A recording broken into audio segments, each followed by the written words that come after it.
Coringa é um filme de 2019 dirigido por Todd Phillips e estrelado por Joaquin Phoenix. E conta a história de Arthur Fleck, um homem comum que tenta uma vida como comediante, como palhaço para animar as crianças e que, por uma série de terríveis acontecimentos e uma sociedade que o trata como uma aberração, ele acaba tendo uma espécie de realização, ou não, depende de como você encara o filme, e entra numa espiral de loucura até se tornar o personagem conhecido como Coringa. Muito bem, estava empolgadaço para esse filme, como vocês bem sabem, e no final eu acho que todo mundo tava, porque realmente, convenhamos, é o Coringa, cara.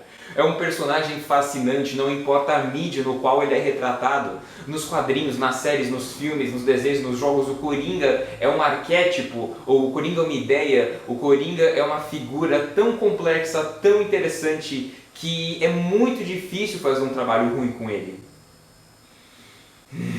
Cara, eu não sei nem por onde começar a falar desse filme. O filme faz tudo certo. É um filme assim que eu tinha medo, assim... Quando foi anunciado eu tava com medo, tava meio receoso, falei, pô, Coringa sem Batman, Coringa sabe, maquiadinho, não tem cicatriz, né? O Joaquin Phoenix nunca duvidei, porque ele é um baita ator e ele faz uma performance de arrepiar. O talento desse cara é inimaginável. O Joaquin Phoenix, ele é o melhor ator, ele é um dos melhores atores da nossa geração e a performance que ele entrega aqui é tudo que você está ouvindo aí. É sensacional, é incrível, é imersiva. Isso é chover no molhado. Elogiar a performance do cara é chover no molhado.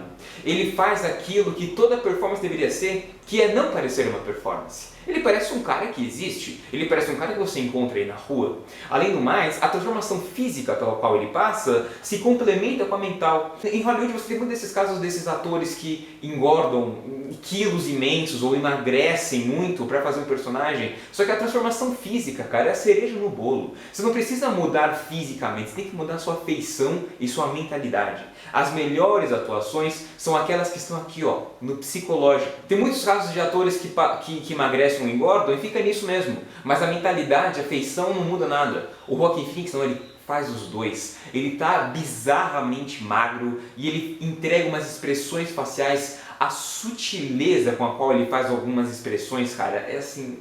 Cara, é coisa de gênio, é coisa de mestre. O cara é um ótimo ator. Ele é incrível. O jeito que ele entrou nesse personagem, o jeito que ele deixa o personagem inquietante quando o cara não tá fazendo nada.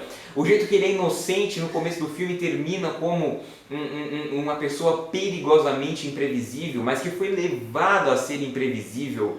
Aí também é mérito do roteiro, a transformação que o personagem passa, o arco de personagem, cara, é incrível. Eu gosto muito de ciclos, eu gosto muito de arcos, né? Sei lá, tipo o Homem de Ferro estalando o dedo falando eu sou Homem de Ferro, o Luke Skywalker morrendo olhando os dois, morrendo não, indo para a força, olhando os dois só a esse ponto. Eu adoro arco de personagem, eu acho fascinante, por isso que Breaking Bad é minha série favorita, cara, porque quando você pega um personagem e o modifica tanto a ponto que ele está irreconhecível no final ao começo, é sensacional. E o Coringa faz exatamente isso. Eu não consigo ver o Joaquin Phoenix quando ele tá com aquela maquiagem. Eu não consigo achar o Joaquin Phoenix ali. Mérito da maquiagem, do roteiro, mas claro, principalmente do Joaquin Phoenix. Esse filme, cara, ele tinha uma missão que era tornar o Coringa um protagonista. O Coringa nunca foi protagonista. O Coringa ele sempre foi o vilão, o coadjuvante, certo? Só que ele faz isso muito bem quando ele humaniza o personagem e depois transforma ele naquele monstro. E não existe um ponto de virada, tal qual o Breaking Bad.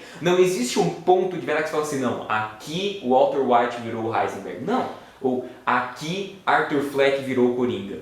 Não tem isso. São pequenas mudanças consecutivas que tornam o personagem o Coringa. Não existe um ponto X de virada, um ponto... Não, ele muda um pouquinho, faz isso aqui, faz isso aqui, faz isso aqui, e de repente quando você vê, quando você menos espera, é o Coringa. Então o roteiro é muito bom, exceto numa pequena questão. Sem dar spoilers, é claro, porque isso aqui é uma review sem spoiler. O roteiro tem alguns probleminhas. Primeiro que existe um personagem X, um personagem que aparentemente é importante e depois não é mais importante. Mas tudo bem, porque tem um motivo, essa mudança, essa visão diferente que a gente coloca no personagem tem todo um motivo, é super bem explicadinho e tal, e faz sentido na história.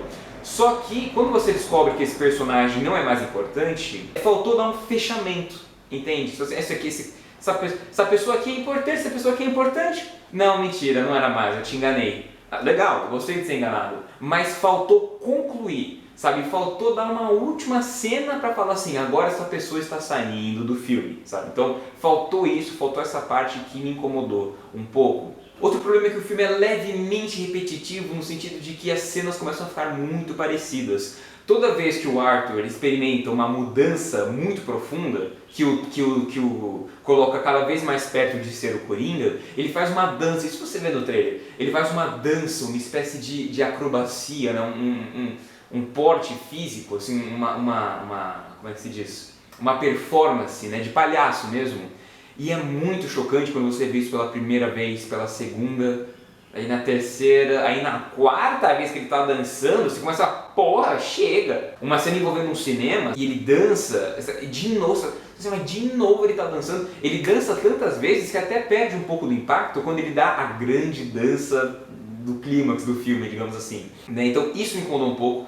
Eu tava muito feliz porque o filme ele é bem lento, aí eu falei assim, nossa cara, olha quanto tempo o filme tá tomando pra explicar o personagem. Eu fiquei tipo feliz. Só que passa uma hora e você fala assim, nossa cara, olha quanto tempo o filme tá tomando pra ver o personagem. Começa a ficar um pouquinho repetitivo demais, um pouco lento, um pouco enrolado demais, isso também não me agradou. O final do filme, isso eu falo mais no review com spoiler, mas o corte final, assim, faz sentido ele ter acontecido onde aconteceu, mas não sei, é como se... É que a cena final precisava estar lá. É que a cena que antecede a cena final é muito boa. Existem 3 cenas finais, as 3 são excelentes, mas a primeira é muito boa, a segunda é boa e a terceira é boa, ok. Então é uma decrescente, sabe? Mas assim, não atrapalha o fechamento do filme. Faz todo sentido pro personagem, pra trama, pra narrativa. O filme é redondinho e ainda abre espaço para teorias. O filme ele fala assim, mas pensa nisso.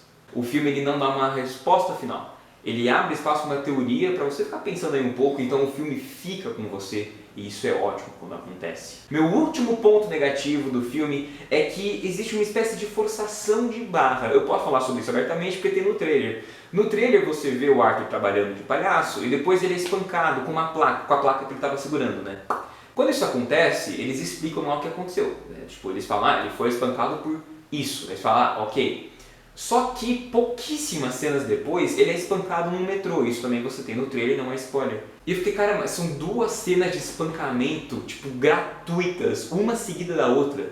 Isso é um pouco forçar a barra, na minha opinião. Isso é um pouco assim, tipo, push it, sabe? Tipo, o filme quer passar tanto a imagem desse cara que sofre na sociedade, que não sei o quê, que existe até um certo exagero, existe até uma certa a forçação de barra, como eu disse, no sentido de que começa a ser um pouco distante do real. Tudo bem que Gotham é pintada como o pior lugar possível para se viver, mas mesmo nas maiores merdas, quando a merda se intensifica, também se intensifica o oposto da merda. São nos momentos mais terríveis e sombrios que surgem as pessoas que mostram seus verdadeiros valores, sejam eles bons ou ruins, né?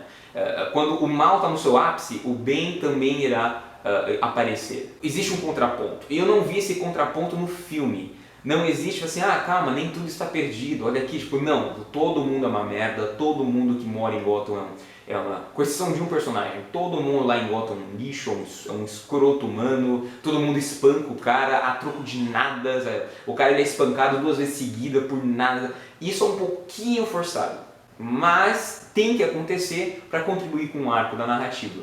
Todo o resto do filme é excelente. Esse filme tem uma cena, cara, que é antológica. Eu não vou falar aqui porque tá no trailer, mas eu não vou falar porque no filme ela tem um peso muito forte. O Joaquin Phoenix ele tá olhando, é o Joaquin Phoenix, ainda Arthur, né, ainda na forma Arthur, tá contracenando com uma outra pessoa. Ele vai aparecendo um sorriso, assim, um sorriso quase fraterno, um sorriso assim, sabe, tipo... Um sorriso de afeto, de compaixão. E a trilha sonora vai escalando numa crescente, a trilha sonora vai crescendo, crescendo, crescendo. E quando você percebe quão mitológico, quão antológico aquele momento é, eu fiquei tipo assim, cara, eu não acredito que eu tô vendo isso. O que o Joaquin Phoenix faz pra esse personagem é uma risada que dói. É uma risada que ele tem que se forçar pra tirar da garganta. Sabe, você já deve saber essa altura do campeonato, até porque esse vídeo também é atrasado, que ele tem a doença patológica lá, que ele ri involuntariamente. Então, Você vê momentos que ele não quer rir de jeito nenhum, mas está saindo, e ele tenta segurar a garganta, ele tenta segurar os braços, e ele tenta tossir para espantar a risada, mas não consegue, a risada ela vem, ela surge, sabe? Então é o riso do nervoso, é o riso do medo, e no final do filme, quando isso é consertado, quando ele aceita essa condição que ele tem, é brilhante. Uma cena que ele está num show de stand-up e a maneira como essa doença, como essa risada é usada é incrível. E no final do filme eles pegam esse fato e incorporam no personagem, né? Eu sei que isso é bem vago, mas não quero dar muitos spoilers e tal. Então assim, mano, é muito bom. A ideia, a sacada que esse filme teve é excelente, sabe? É algo que muda tudo. A risada dele, a cena que ele tá abotoando a gravata, ele faz... Aí ele para, porque você vê que ele não quer rir, mas ele tá forçado a rir. Ele tá forçado a ser o palhaço. Ele tá forçado a ser a piada, o Joker. Nossa, puta merda, como é bom. O clímax do filme é excelente, mas a construção que leva a ele é ainda melhor. O impacto, sabe? Quando você vê só os últimos 10 minutos de filme, não tem a mesma força, né? Os últimos 15 minutos. Mas você tem que entender o arco, a construção que levou até aí, porque muda tudo, cara. A antecipação, a empolgação. Voltando a falar das atuações, o Robert De Niro está excelente. As pessoas falam que ele aparece pouco, mas não, ele aparece bastante. Ele tem umas 5, 6 cenas aí, todas ele tá dando o melhor de si. É o Robert De Niro, né, cara? Fazer o quê? Mas ele podia ter cagado pro filme, sabe? Eu sou o Robert De Niro, tô fazendo aqui o filme do Coringa, tipo, mas não. Ele literalmente está lá dando o melhor de si, sabe? Construindo um personagem que é o Murray Franklin, né? Você acredita que esse cara existe? Ele incorpora todos aqueles traços estereotípicos de apresentador de TV dos anos 70, sabe? E é realista e o personagem é carismático, ao mesmo tempo ele é meio sacana, ao mesmo tempo ele é meio... Você não gostaria de ter ele por perto, mas ao mesmo tempo você gostaria, porque ele é engraçado. Então é um personagem muito interessante, assim como ele... Às vezes ele é muito escroto, às vezes ele parece ser legal, mas é sempre uma performance. Ele é um apresentador, né? Então ele nunca vai tirar essa coisa, essa pose de frente das câmeras, né? O que faz o personagem muito interessante. Por último, a atriz que faz a Sophie, infelizmente não lembro o seu nome, me desculpe, vou colocar ele aqui. Também é uma ótima atriz. A personagem tem um papel fundamental na construção do Coringa, né? E ela passa, sabe? Não é uma atuação, não é um papel dificílimo, mas ela tá lá, ela transmite tudo que o personagem tem que transmitir, não tem o menor problema. Então isso faz com que todas as atuações do filme sejam muito boas. Não tem uma atuação ruim nesse filme, de verdade. E agora sim, a violência do filme. Primeiro, antes que vocês perguntem, a problematização que fizeram do filme, eu vou fazer um vídeo só sobre isso, não vou falar aqui no review, porque isso aqui é uma crítica de cinema, eu não gosto de misturar cinema com política ou discussões desse tipo.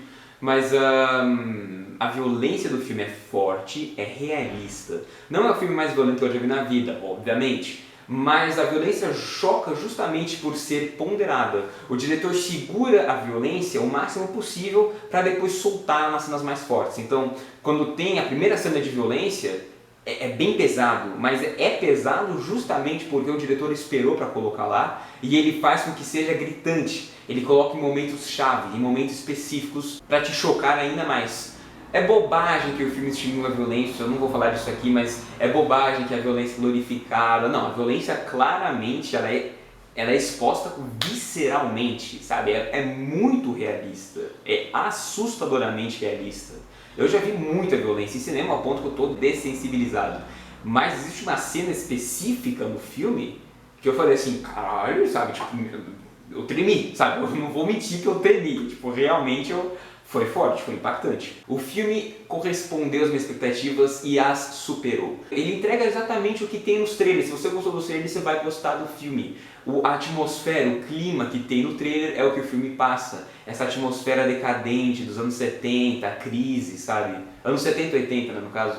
Essa cidade suja. Gotham, você sente o cheiro de Gotham, você sente o gosto, você sente como é viver lá, esse lugar podre, sabe? Então é muito bom. A cinematografia, a direção de arte, a fotografia, o enquadramento de câmera, as cores, tudo funciona. Tudo passa para o espectador como é lá naquela realidade. Então um filme profundamente imersivo, que é o que todo filme deveria ser. Então Coringa é um excelente filme, tem alguns problemas, mas apresenta um arco de personagem impecável, uma atmosfera imersiva, atuações sensacionais, um roteiro sensacional e é um filme que fica com você e te choca e te faz pensar, Cara, se não fosse por esses pequenos problemas que eu apontei, o filme levaria 10, mas a nota fica 9.6, que é basicamente 10, né? Convenhamos. Recomendo que você assista, o vídeo está saindo 2 semanas depois da estreia, você já deve ter assistido, mas mesmo assim, corra se você ainda não assistiu, fuja dos spoilers, e se você já assistiu, diga aqui embaixo o que achou. Muito obrigado por assistir e adeus!